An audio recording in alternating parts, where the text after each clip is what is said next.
सहारनपुर में 70 साल पुरानी कलेक्टर मस्जिद हटाने के आदेश। कोर्ट ने सरकारी जमीन पर अवैध कब्जा माना, 6 करोड़ 41 हज़ार का जुर्माना लगाया।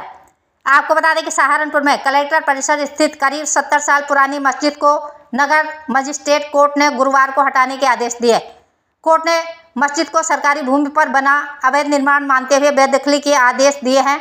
साथ ही 6 करोड़ 41 हज़ार का जुर्माना लगाते हुए वसूली के निर्देश भी जारी किए हैं। इस मस्जिद के बारे में बताते हैं कि मस्जिद में 6 कमरे और पोस्ट ऑफिस भी शामिल है। इन सभी का किराया मस्जिद कमेटी लेती है। मामले की सुनवाई उत्तर प्रदेश सार्वजनिक परिसर अधिनियम के तहत हुई है। अदालत ने दोनों पक्षों की दलीलें और कागजातों की जांच के बाद यह आदेश पारित किया है। मामला बजरंग दल के पूर्व प्रांत संयोजक विकास त्यागी की शिकायत के बाद सामने आया था। शिकायत में आरोप लगाया था कि जिलाधिकारी कार्यालय परिसर में स्थित मस्जिद का उपयोग केवल धार्मिक गतिविधियों के लिए नहीं हो रहा, बल्कि परिसर में डाकघर संचालित किया जा रहा है और कई कमरों के किराए पर देकर आय अर्जित की जा रही है। 315 वर्ग मीटर सरकारी जमीन पर कब्जा। नगर मजिस्ट्रेट कुलदीप सिंह की अदालत ने अपने आदेश में कहा कि कलेक्टर परिसर की खसरा संख्या 539 को सरकारी अभिलेखों में कचहरी कलेक्टर के नाम दर्ज हैं। उनके 315 वर्ग मीटर हिस्से पर मस्जिद का निर्माण किया गया है। अदालत ने उपलब्ध साक्ष्यों के आधार पर इसे सरकारी भूमि पर अवैध कब्जा माना और कहा कि अधिभोगी अपने दावे को साबित करने में असफल रहे। 30 दिन का समय फिर होगी कार्रवाई। अदालत ने आदेश में अवैध अधिभोगियों को 30 दिन के भीतर स्वयं कब्जा हटाने का निर्देश दिया है। सहारनपुर से प्रीतम कश्यप की खास रिपोर्ट। खबरों के साथ बने रहने के लिए चैनल को लाइक शेयर और सब्सक्राइब अवश्य करें। अवनीश कुमार एडवोकेट।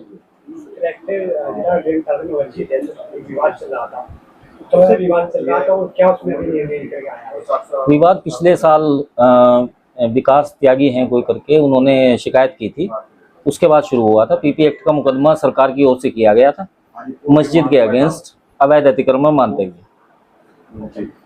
क्या कुछ जो सबूत मिले हैं, क्या कुछ पाया गया है उसमें, आपके पास क्या कुछ बताया गया आपके द्वारा? सरकारी पक्ष के पास 1359 फसली और 1324 फसली के खसरे में कलेक्टर कचहरी का नाम दर्ज है संपत्ति, और मस्जिद के पास कोई डॉक्यूमेंट मिल्कियत का नहीं है, केवल नगर पालिका रिकॉर्ड 1957 से और एक बिजली का बिल है, उसके अलावा कोई मिल्कियत का डॉक्यूमेंट नहीं है। त्यागी जी, ये तकरीबन कितने साल से मस्जिद बनी है? ये नहीं पता कि कितने साल से बनी है, लेकिन वो 1957 से असेसमेंट की नकल बता करके आए कि असेसमेंट हमारे पास 1957 से है।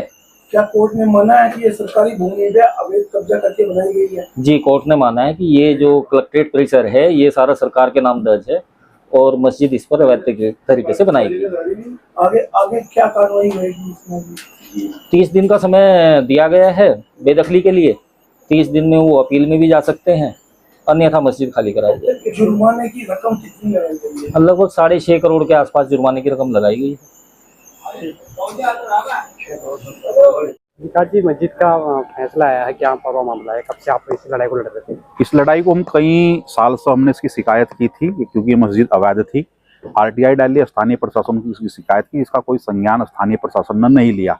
जनवरी 2025 में माननीय मुख्यमंत्री से समय लेकर हम लोग लखनऊ में उनसे मिले और पूरे प्रकरण से अवगत करा। इसकी रिपोर्ट मुख्यमंत्री कार्यालय ने और जिला प्रशासन से जो है तलब करी और उस रिपोर्ट में आया कि हाँ, सरकारी भूमि पर कब्जा कर गए ये जो है मस्जिद का निर्माण किया गया है। और इस मस्जिद के अंदर एक डाकखाना भी संचालित था और बाहरी लोगों को किराए पर कमरे दे रखे थे। डाकखाने का कमरे का किराया मस्जिद कमेटी वसूल रही थी। उसके बाद जिला प्रशासन ने जो है अपनी तरफ से कार्रवाई करते हुए पीपी एक्ट में एक मुकदमा और सिटी मजिस्ट्रेट न्यायालय में यह दायर किया। हमारे शासकीय अधिवक्ताओं ने बहुत अच्छी उसकी पैरवी की, पूरी लंबी बहस के बाद, पूरे साक्ष्य प्रमाण के बाद, और कल इसमें अपना माननीय न्यायालय ने निर्णय दिया है कि ये मस्जिद अवैध है और इस मस्जिद कमेटी पर और 6 करोड़ 42 लाख रुपए के आसपास एक अर्थदंड भी इन पर लगाया गया है। मैं ये कहना चाहूँगा कि जो कमेटी पर अर्थदंड लगाया गया है वो कम है, 10-12 करोड़ रुपए के आसपास बैठता है। और जो ये मस्जिद है, जो न्यायालय ने निर्णय दिया है, तुरंत प्रशासन को उसका अनुपालन करते हुए न्यायालय के आदेश का, इस मस्जिद को तुरंत यहाँ से ध्वस्त होना चाहिए, क्योंकि जिलाधिकारी कार्यालय के अंदर मस्जिद और बाहरी लोगों का यहाँ आना और जिला कार्यालय के अंदर कई ऐसे महत्वपूर्ण कार्यालय होते हैं जो गोपनीय होते हैं, उनकी गोपनीयता भंग होती है, बाहर के लोग यहाँ आते हैं, तो तुरंत इस मस्जिद का जो है यहाँ से ध्वस्तीकरण होना चाहिए। इमरान मसूद साहब नमाज पढ़ के गए हैं आज, उन्होंने कहा है कि ये वक्त की जमीन है, बताया ये कैसे। हाँ, वो इमरान मसूद जी हों चाहे कोई और हो, वो हर जगह को अपना झंडा वक्फ का गाड़ देते हैं और हर जगह को अपनी वक्फ की भूमि बताते हैं। कलेक्टर परिसर के अंदर कैसे वक्फ की भूमि आएगी? या तो यह मस्जिद गलत है या फिर कलेक्टर का जो ऑफिस है वो फिर गलत है, फिर ऑफिस यहाँ से हटना चाहिए था। लेकिन पूरी की पूरी प्रक्रिया माननीय न्यायालय के द्वारा पूरी संवैधानिक प्रक्रिया के तहत ये कदम उठाया गया है, वहाँ से निर्णय आया है, किसी प्रशासनिक अधिकारी के द्वारा कोई आदेश नहीं दिया गया। और यदि आपको उनका आदेश गलत लगता है तो सब लोग कोर्ट के दरवाजे खुले हैं, वहाँ जा सकते हैं।